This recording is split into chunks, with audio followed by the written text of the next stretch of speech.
Hello' everyone, আজি হৈছে আমাৰ এক্সাম শেষ, গতিকে ভাবিলোঁ অলপ ওলাই যাওঁ, ৰেষ্টুৰেণ্টতে কিবা এটা খাই আহিম। সেইকাৰণে গ'লোঁ লগৰ কেইজনীৰ লগত ওলাই ৰেষ্টুৰেণ্ট পালোঁগৈ। আৰু ৰেষ্টুৰেণ্টৰ মেনুখন চাই যে কি ক'ম, ইমান দাম নহয়, কিন্তু কি কৰিব, ওলাই যেতিয়া আহিছোঁ কিবাটো খাবই লাগিব। সেইকাৰণে আমি অৰ্ডাৰ দিলোঁ পনীৰ টিক্কা মছালা আৰু লগতে কোকা মছালা।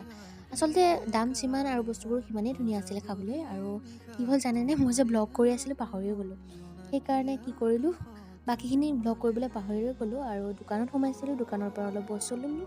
বস্তু মানে কি আছিলে, ড্ৰয়িং কৰিবৰ কাৰণে বুক, কালাৰ্ছ এণ্ড ব্ৰাছেছ ল'লোঁ আৰু সেইখিনি লৈ মেলি আহিলোঁ। লগতে পাহৰিছিলোঁ, ডিনাৰৰ কাৰণে কিবা এটা স্পেচিয়েল ল'লোঁ, কিয়নো ইমান দিনৰ পিছত আজি ভাবিছোঁ অলপমান এনজয় কৰোঁ। সেইকাৰণে কিনি আনিলোঁ পোলাও আৰু চিকেন মছালা। গতিকে খালোঁ আৰু সকলোৱে মিলি ভাল লাগিলে আজিৰ দিনটোত। গতিকে আজিলৈ ইমানেই, বাই বাই।